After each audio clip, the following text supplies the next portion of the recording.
Okay, tayo po ay magpapasimula na ng ating gawain sa tahanan ni Ate Lenny.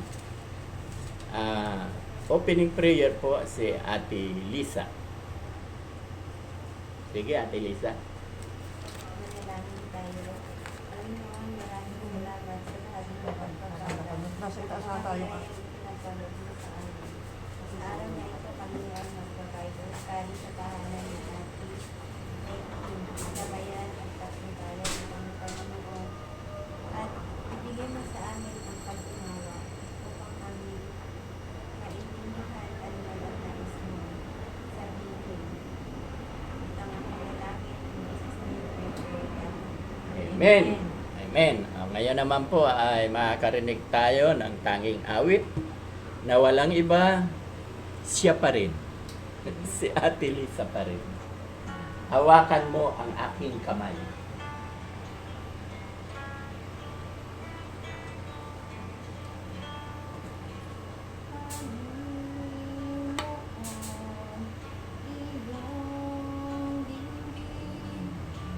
Ang aking dalangin sa muko't hiling, bigyang lakas ang puso ko, na parabang gusto ng sumuko sa buhay kong laging bigo. Ngunit umaasa lang sa iyong pangako. Hawakan mo aking kamay, ako'y nanlulupaypay. Umaasa lang sa biyaya mo't gabay. Tulungan mo akong lumakad sa landas mo, at huwag hayaan na agad akong sumuko. Itong hiling nawa'y dinggin, tulungan akong kayanin pagsubok na dumarating.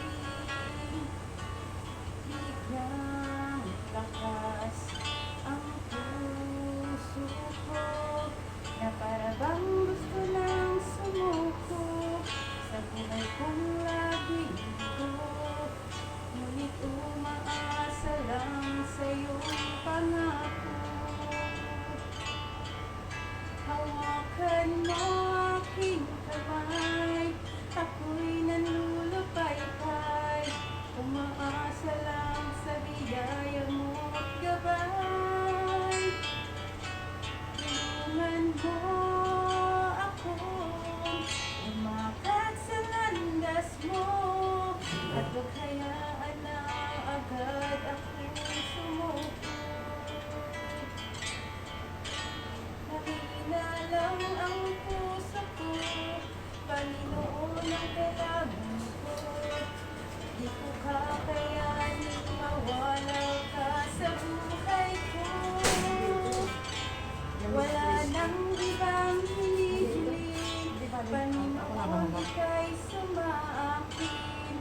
Panginoon, ako'y iyong sakupin. Hawakan mo aking kamay, ako'y nanlulupaypay. Umaasa lang sa biyaya mo't gabay. Tulungan mo akong lumakad sa landas mo, at huwag hayaan na agad akong sumuko. At huwag hayaan na agad akong sumuko. At huwag hayaan na agad akong sumuko. Okay. Very good, Ate Lisa. O kaya naman po, handa natin ating mga sarili sa, Maganda ang sinanta. sa pakikinig ng salita ng Diyos. Walang iba ang gagamitin ni Lord ay si Ate Lenny. Yes, sure, ay maunawaan. At sa bagay din natin ito, pero siyempre kailangan sinasariwa rin para Ngayon, ako'y mag-uumpisa dito sa awit 5:12. Ang sabi po ng Panginoon, pinagpapala mo, O Yahweh, ang mga taong matwid, gaya ng kalusal. Protektado sila ng iyong pag-ibig. Ang ibig ko sabihin, sa pamumuhay po natin bilang isang mananampalataya, nakikita natin na kapag tayo patuloy na lumalakad sa katwiran ng Diyos, tayo kanyang pinagpapala at tayo patuloy na babalutin ng kanyang paglingap na gaya ng isang kalasal. Hindi po ba? Tama yun. Kung patuloy tayong gumagawa ng mabuti, kung patuloy natin ginagawa yung kalooban ng Panginoon, ano man ang ating hilingin, kasi kung tayo nga parang nagpapakitang tao lamang, hindi kikilos ang Panginoon sa buhay natin. Kaya, yung ang ibig sabihin ng Panginoon, yung siya'y makilala mo, yung lahat niyang kanyang utos ay dapat makita sa buhay natin. Huwag tayo maging palalo, huwag tayo maging porque tayo may alam, o ganun, mali po yun. Sige, dito naman po sa 2 Corinthians 5:21, ano? Hindi nagkasala si Kristo, ngunit alang-alang sa atin siya'y itinuring na makasalanan, upang sa pakikipag-isa natin sa Kanya ay maging matwid tayo sa harap ng Diyos.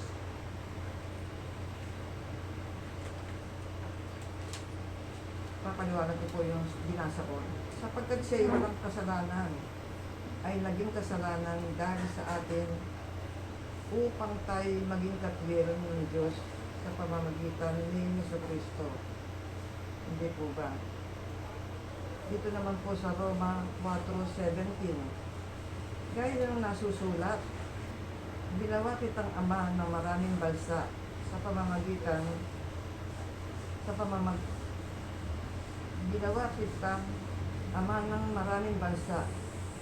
Ang pangakong ito'y may bisa sa harap ng Diyos na kanyang sinampalatayanan. Papaliwanag ko po, kahit ang mga bagay na hindi natin nakikita, nahahawakan, ngunit patuloy po natin pinananaligan na ito'y mangyayari at magiging totoo sa ating mga buhay. Katulad po ni Abraham na patuloy na tinatawag ang mga bagay na hindi pahayag ay pinahayag na. Di ba, Pastor? Opo. Tama ba yung sinasabi ko? Dito po, sinasabi rito sa Lucas 17:5 hanggang 10. Sinasabi ng mga apostol sa Panginoon, dagdagan po ninyo ang aming pananampalataya. 6.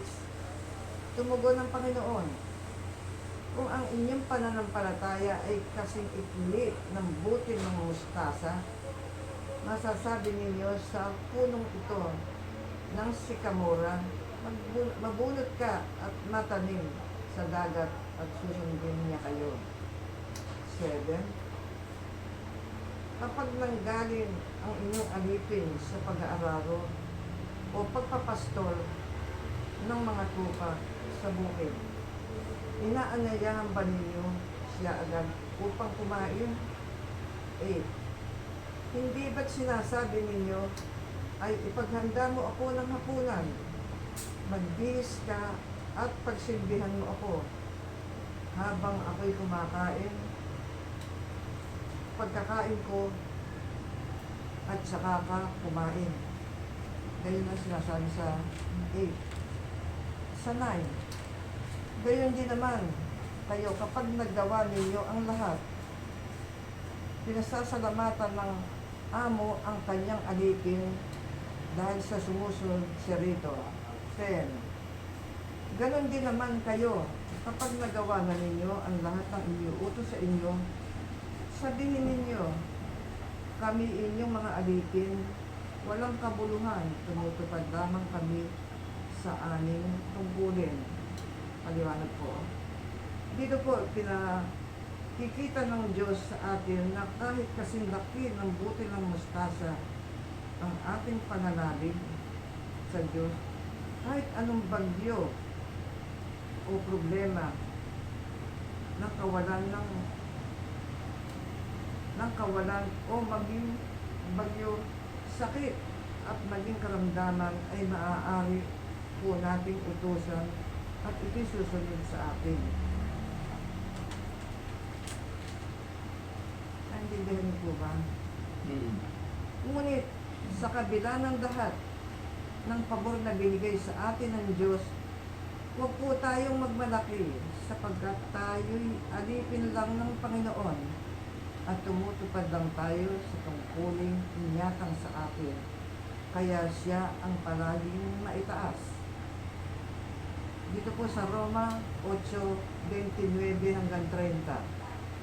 Sapagkat simula't mula pa ay alam na ng Diyos kung sino ang magiging kanya at ang mga ipinili niya upang maging katulad ng kanyang anak. Sa gayon, siya ang panganay sa lahat ng maraming magkakapatid. Sa 30 po, ang mga pinili niya noong panguna ay kanyang tinawag at ang mga tinawag ay kanya rin pinawalang sala at ang mga pinawalang sala sa kanyang ginahaginan ng kanyang kanwalhatian. 30 po yun. Papaliwanag ko po yung mga binasa ko.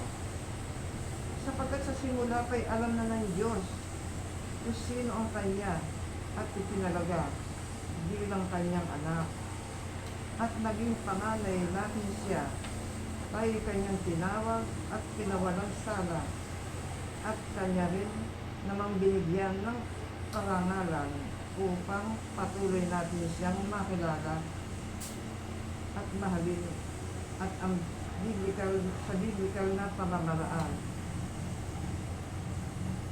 Dito po sa awit 91:7, kahit na mabuwal sa iyong harapan ang 1,000 tao sa iyong paligid, ang bilang ng patay maging 10,000, di ka matatakot at natitiyak mo di ka maaanon. Verse po yun ng 91:7. Kaya nakikita po natin ang pabor ng Diyos. Kahit po sa tambak ang problema at pagsubok sa atin tabi o naging 1,000 sa kanan ay hindi po tayo lalapit o makakapadaig sa atin ang anumang problema. Dito po sinasabi dito sa Genesis 13:14-15. Pagkaalis ni Lot, sinabi ni Yahweh kay Abraham, tumanaw ka sa palibot mo. 15, ang buong lupaing matatanaw mo ay ibibigay ko sa iyo at magiging dahil magpakailanman. Napaliwanag ko po. At ito po ang grace o biyaya ni Lord sa atin at maging ang kanyang pabor sa atin ang lahat ng ating natatanaw sa ating paligid. Maging ito'y mga bagay-bagay, maging ito'y physical sa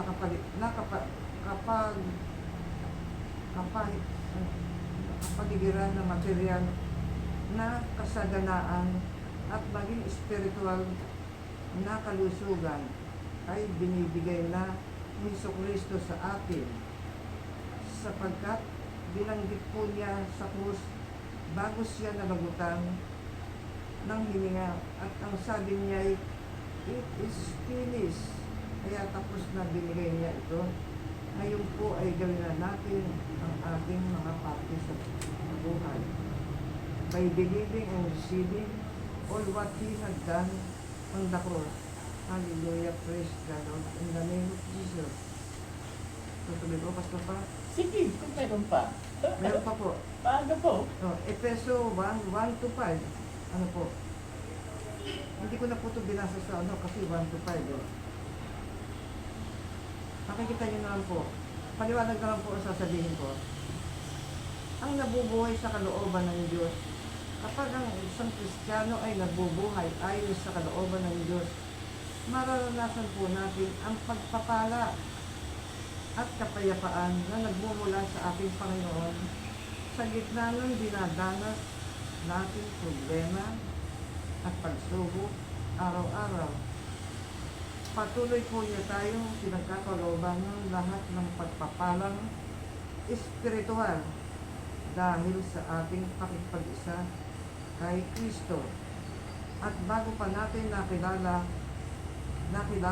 hinirang na niya tayo bago pa nilikha ang sanlibutan upang tayo ay maging banal at walang kapintasan sa kanyang harapan, upang maging anak sa pamamagitan ni Jesucristo.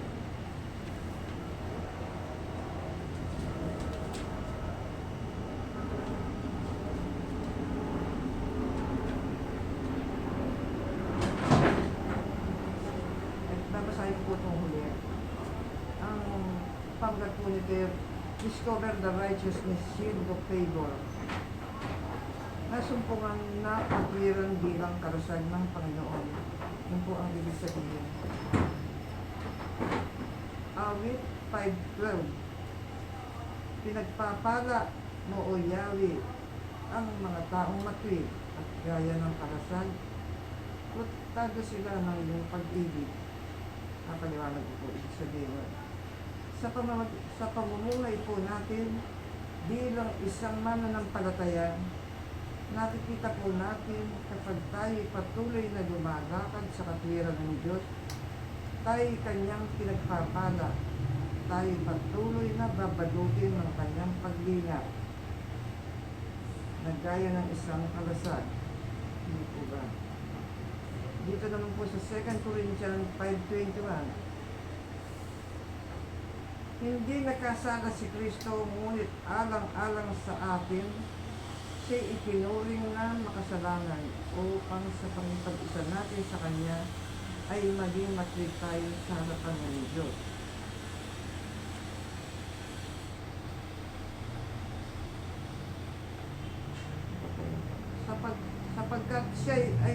Sapagkat siya na walang kasalanan ay naging kasalanan dahil sa atin, tayo naging katwiran nga ng Diyos sa pamamagitan ng Kristo. Nabasa ko na nga po at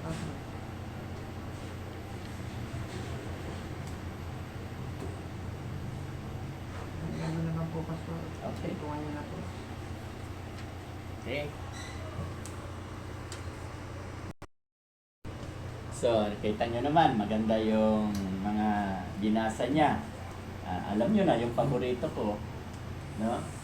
Yung Roma chapter 4, verse 17, yung sinabi niya na si Abraham ang tinawag ng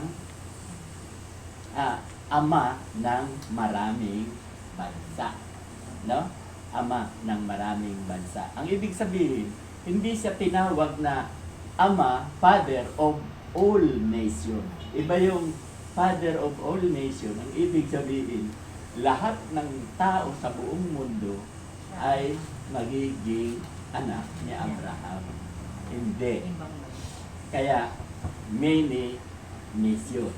Pero, pag sinabing many nation, ang kalaban niya, ang Diablo, kaunti lang. No? Kaya di ba, inuulit ko lang, mas marami ang maliligtas. Marami tayong magsasama-sama sa langit para magpuri sa Diyos. Kaunti lang ang mapupunta sa impyerno. O, bakit? Dahil kay Kristo eh. Di ba? Ibabalik ko sa genealogy, mababasa sa Matthew 1:1, si Jesucristo ang lahi niya si Abraham. So, tayo dahil nandito tayo kay Kristo, 'di ba? Anong sabi sa Galatia chapter 3 verse 29? Kung kayo'y kay Kristo, kabilang ka na sa lahi ni Abraham. Inuulit ko lang, 'di ba? Matagal niyo nang alam 'yan. So, Israelita na tayo. Kaya pala, dumami ang Israelite kasi dami ng bituin, kasi dami ng buhangin. Inuulit ko lang. Ha? So, yun ang napakaganda na tiyak, panalo tayo. mas marami ang madadala ng Diyos sa kanyang kaharian. Diba? Diba ang kaharian niya? Kaya nga, diba, ano sabi sa Matthew 6:33, "Seek ye first the kingdom of God and His righteousness, and all these things shall be added unto you."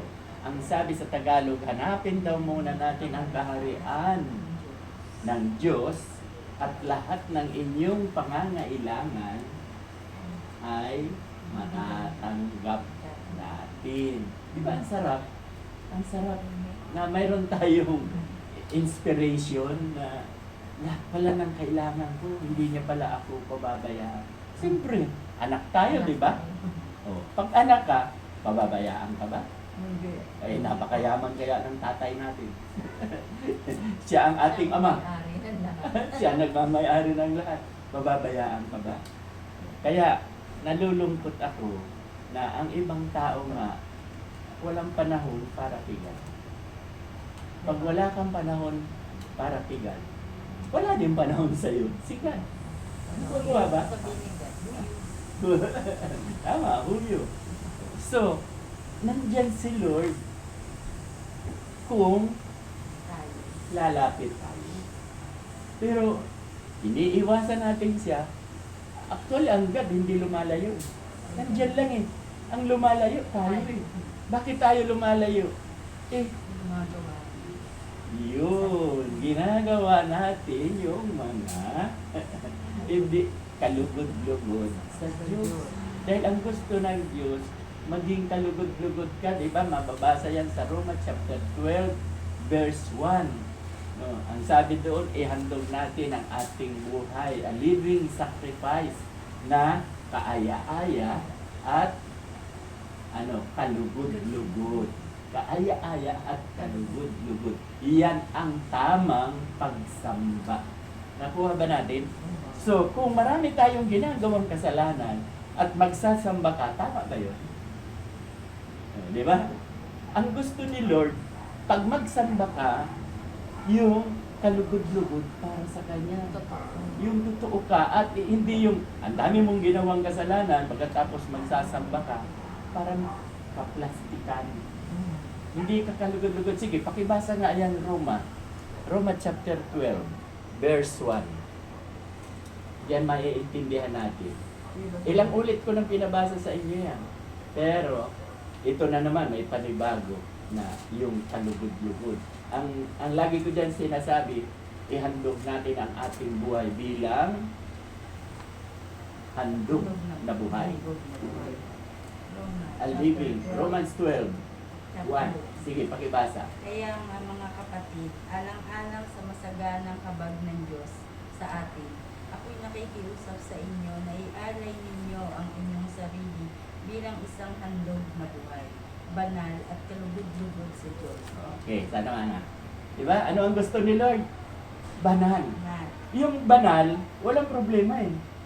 Dahil, di ba, binasa ni Ate Lenny, 2 Corinthians 5:21, si Jesucristo ay walang kasalanan. Subalit dahil sa atin siya ibinilang na makasalanan upang tayo ay mapapaging matuwid. Matuwid, pareho yan ang banal. Yung binasa niya, righteous sa English, matuwid. So tayo ay pinapapaging matuwid, banal, para maiharap tayo sa Diyos.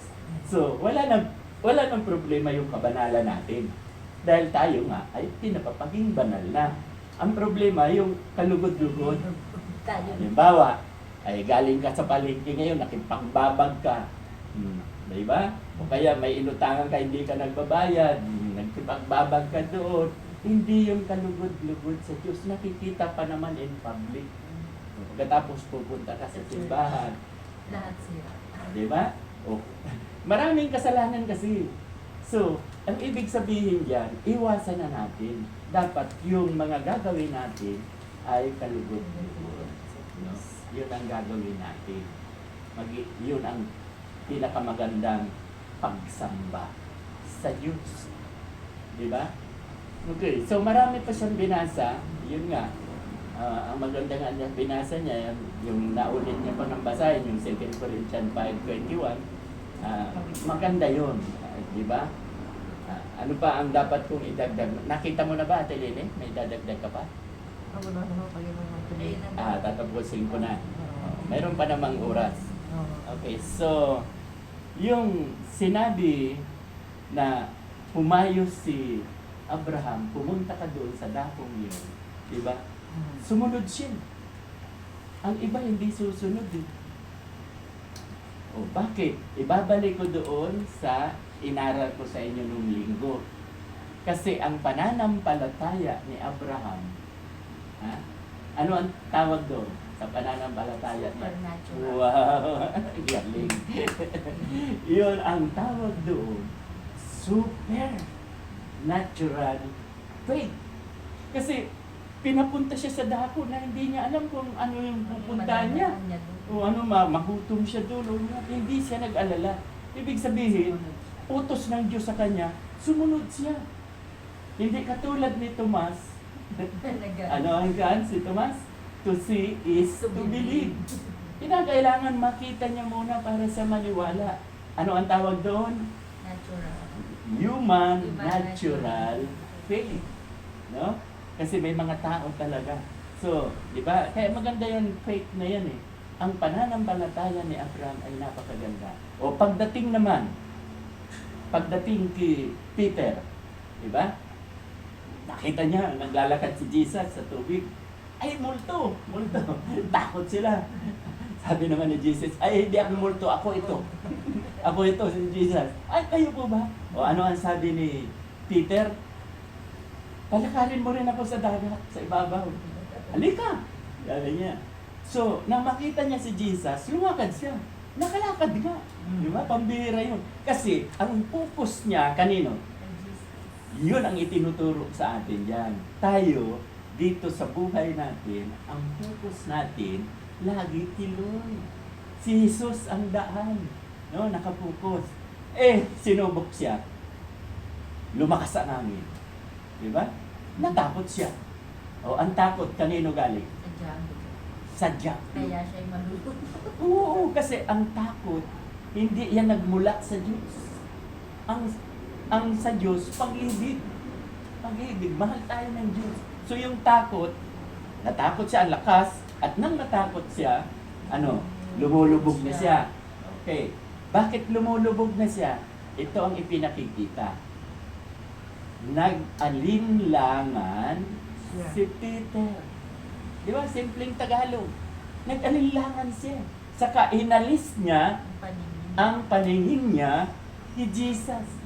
Saan napunta yung paningin? Hindi lang sa Diablo. Saan napunta?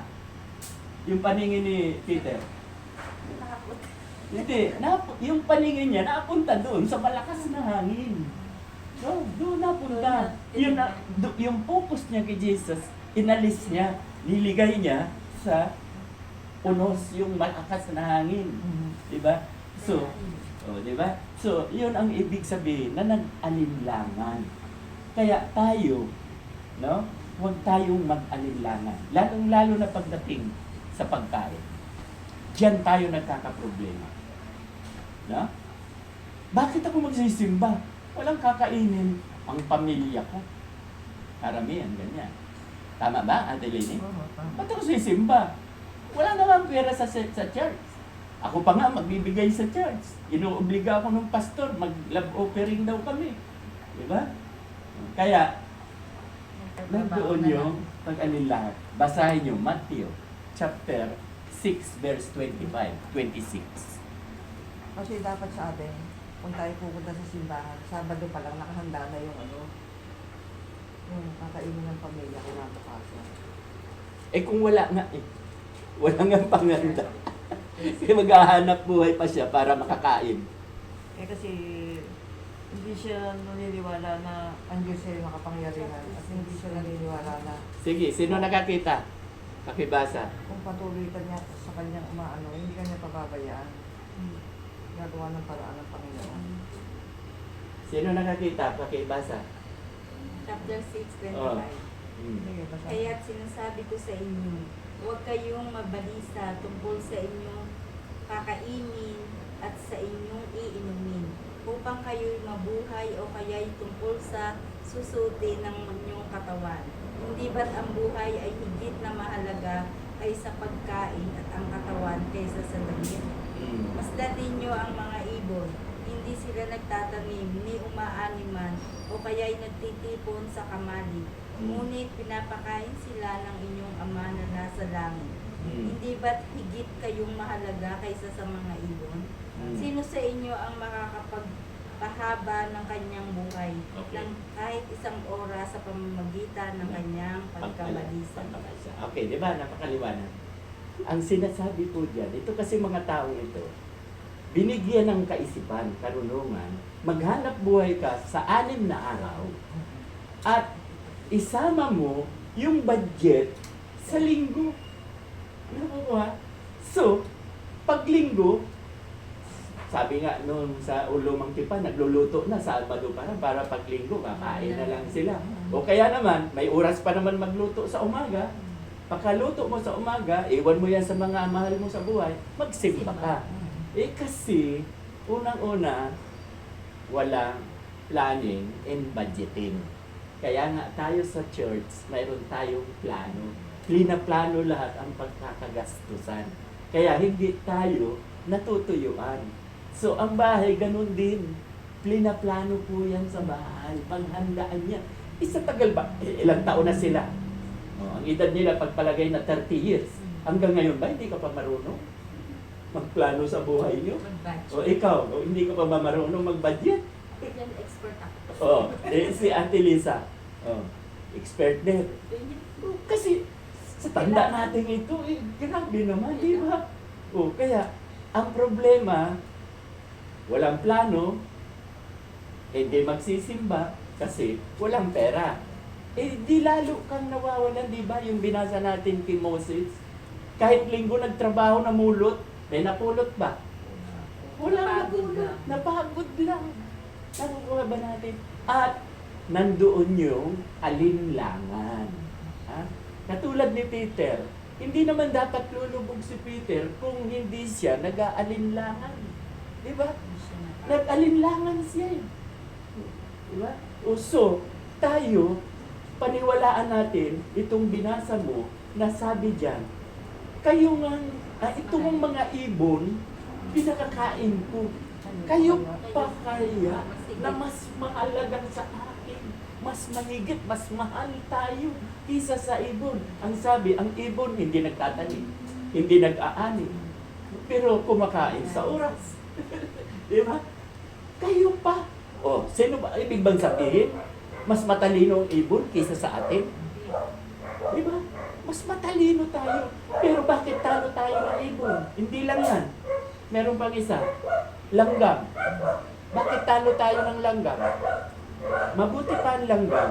Bago magtag-ulan, nag-iimpok. Nag-iimpok na yan ang kakainin nila. Di ba napakaliit ng langgam? May utak na yan. Matalino. Hindi lang sa may utak, maraming tao na tinalo ng langgam. Samantalang napakaliit ng utak. Maliit na langgam. Di ba? Ang sakit pa makakagat nun. Pag nakagat ka, no? Namamaga. Antay. Di ba? Ang liliit niya. Pero tingnan mo sila. May unity. Nagkakaisa.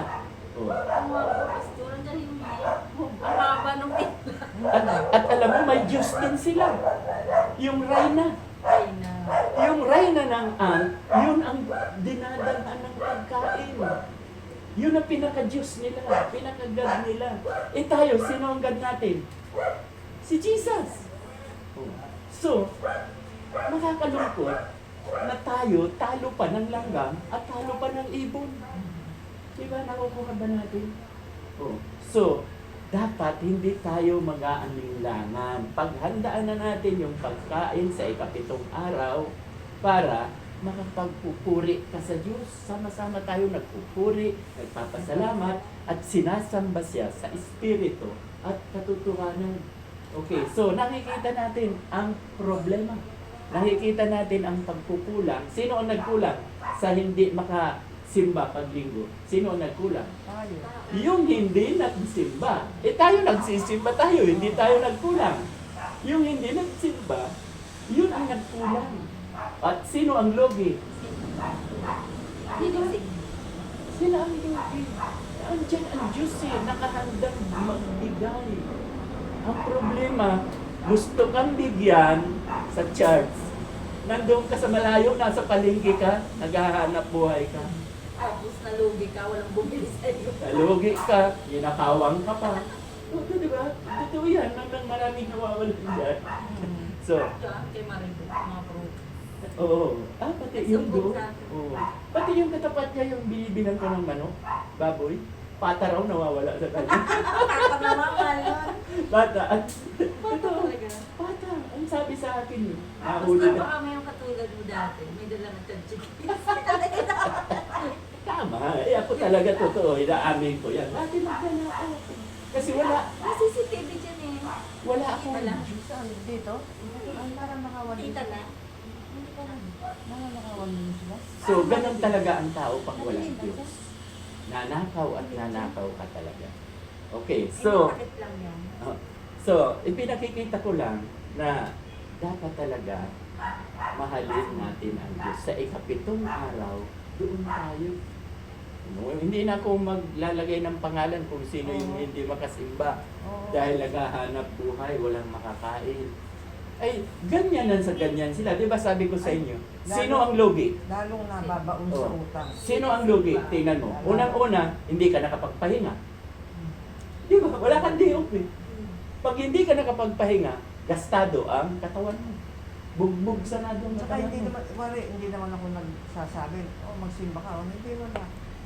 Hindi, sila lumalapit sa akin. Ay, oo. At mga ngako bago wala. Ay, bahala kayo. Sabi ko, hindi ko naman kayo sinasabi. May isip naman kayo, matanda na kayo. Ay, lalo. Ang daming problema. Lalo. Lalo Kasi, yun na nga, walang tiwala sa Diyos. Nag-aalinlangan. Katulad ni Peter, nag-aalinlangan. Kaya, lulubog ka talaga sa problema. Hindi ka lulubog sa dagat. Lulubog ka sa problema. Dahil, inuuna mo yung sarili mo eh. Hindi mo pinakikinggan si Lord. Pakinggan mo si Lord. Itutuwid ka niyan at aabutin ka ni Lord kasi malapit ka eh. Eh sila, gusto naman silang abutan ni Lord. Eh malayo. Lumalayo. Diba? May Kristo ba dyan sa palengke? Wala. Walang Jesus dad. Buti pa sa kuwan, sa sabungan, may Kristo. Mabuti pa sa sabungan, may Kristo. Kaya Kristo. So wala. Hindi so si meron. Jesus yun. So meron. Sa wala, sa meron. Okay. So, Iba di ba? talaga tayo nakakapunta sa simbahan. Iba talaga. Kasi, abot na abot ka rin. Kasi may panahon pa sa kanya eh. May panahon pa sa kanya. At saka diba, sabi ko nga, lahat tayo makasalanan. Magpuri tayo sa Diyos, tuwang-tuwa si Lord na ay ang mga anak ko, di ba? Mark chapter 2, verse 17. Ano ang sabi doon? Memoryado nyo na yata. Lagi kong sinasabi. Mark chapter 2, verse 17. Ang sabi doon, huwag mo nang bulat-latin. Ang hospital, hindi nangangailangan ng walang sakit. Di ba? Ang kailangan ng hospital, yung mga may sakit. So, kaya sabi ni Jesus, dito sa church ko, hindi ako bumaba dito para sa mga banal. Bumaba ako rito para sa mga may sakit. Yung mga makasalanan. Yun ang may sakit, yung makasalanan. So, mahal na mahal tayo ni Lord. Dahil kaya siya bumaba sa lupa para sa iyo, sa akin, sa mga makasalanan. Kaya lang natutuwa siya, di ba? Kinilangan na natin makasalanan tayo, pinagsisihan na natin ang ating kasalanan, humingi na tayo ng tawad sa Diyos at higit sa lahat, tinanggap natin siya bilang Panginoon at tagapagligtas. That's it. So, anak ka na ng Diyos. Anak na tayo ng Diyos. Hindi lahat ng tao anak. Lahat ng tao nilalang. Lahat ng tao nilalang ng Diyos, pero hindi lahat anak. Kasi kung lahat tayo anak, walang mapupunta sa impyerno. Dahil anak ka na.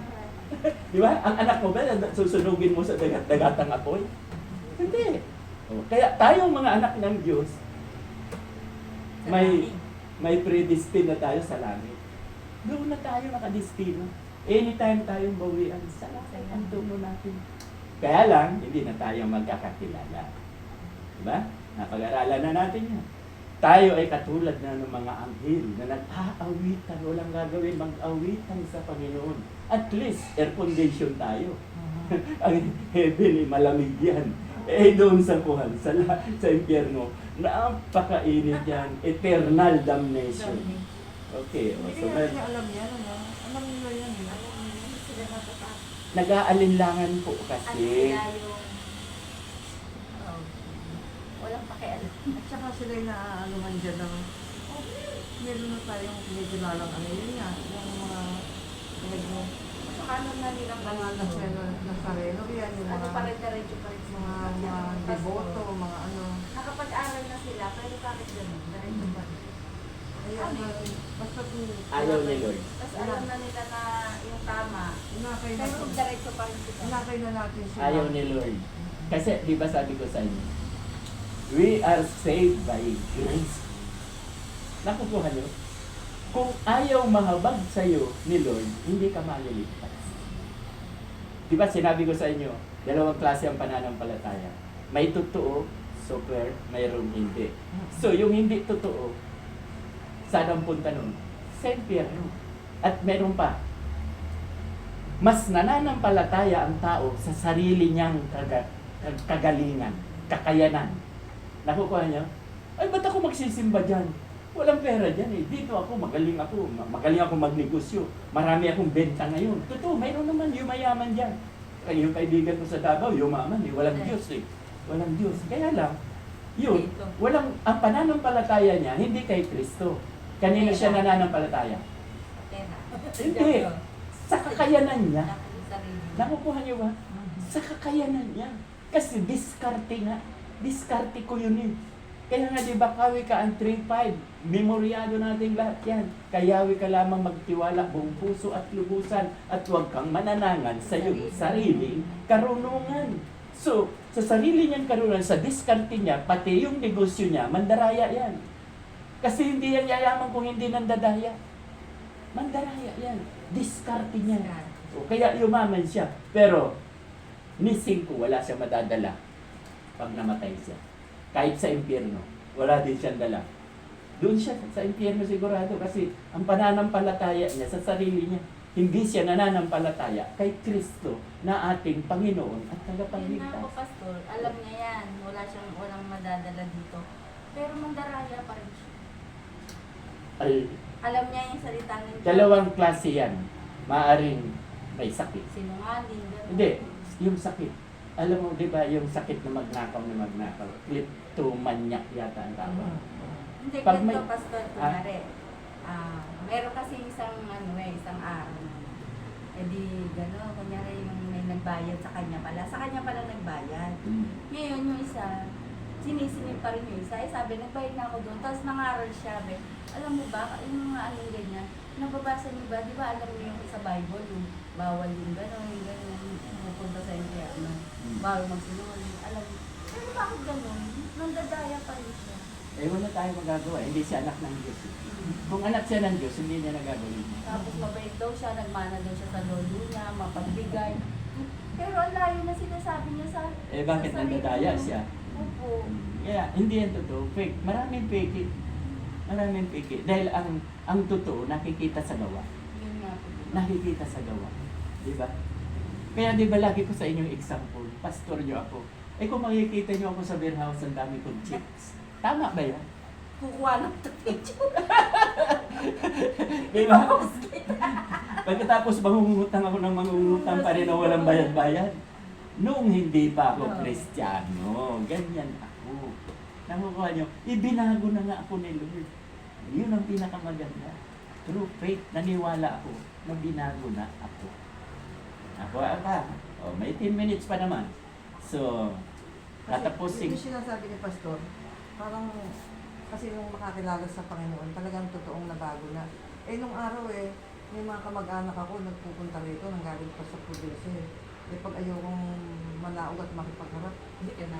Oo. Hindi mo inarap. Saka ano yung, ngayon, Alam mo kanina, nag-text nga sa akin yung kamag-anak mo. Sabi ka, wala kaming bigas o ano. Padala ko sa palakan. Pero ako sa sarili ko lang, hindi ko na sinasabi sa pamilya ko. Kasi pwedeng sabihin sa akin, oh, hindi ka naman sobra-sobra. Kasi yung awa ko, yung wala daw maisain, lagi yung ano, Ay, konting oo, binigay sa akin yung mga number, yung mga, lagi naman ganun mga ano sa akin.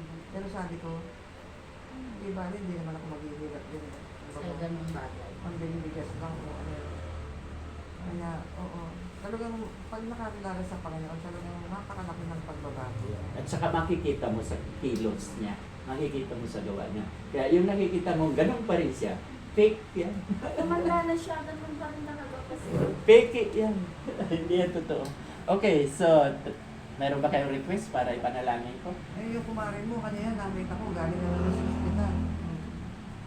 Malapit niya operahan ng walang anesthesia. Si Christy?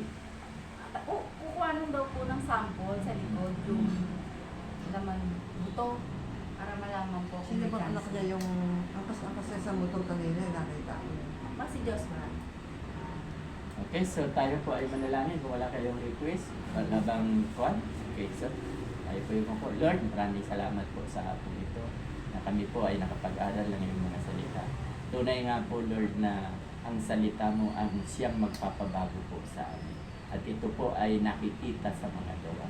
Lord, dalangin ko rin po na patuloy po ninyong pagpalain itong mga kapatiran na mayroong hanap buhay. Kayo po ang Jehovah Jireh, kayo ang God provider, i-provide po ninyo. Dahil kami po ay nananalig, umaasa, lalo na po doon sa sinabi mo sa Matthew chapter 6 verse 33, na hanapin mo muna ang iyong kaharian at lahat at ang inyong kalwalhatian at lahat ng inyong pangangailangan ay ibibigay ninyo sa amin ang lahat ng aming pangangailangan. Kaya ngayon pa lamang po, Lord, ay pinagpapasalamat ko na matatanggap po namin itong lahat ng aming needs ay matatanggap po namin. Kaya patuloy po ako lumalapit sa iyo, Lord. Mayroon man po sa amin ditong karamdaman. Kayo po ang Jehovah Rapha. Nawa po ay ipuin po ninyo ang bawat isa sa amin upang kami ay patuloy na nakapaglilingkod sa iyo. Sa pangalan ni Jesus na aming tagapagligtas. Amen. Amen. Umaga pa, wala pang alas 4, may sasabihin pa ako. Sige, sige. Kayong dalawa, tatlo pala, kayong tatlo, Okay, tatlo lang. maghanda-handa kayong nakakantahin. Kasi magse-set ako na ang pinaka-sermon, kanta. Kaya lang, halimbawa, kakanta ka. Maganda yun. Ate Lisa, Maganda yun. halimbawa, ang kakantahin mo yung ang tanging alay ko sa'yo, aking ama,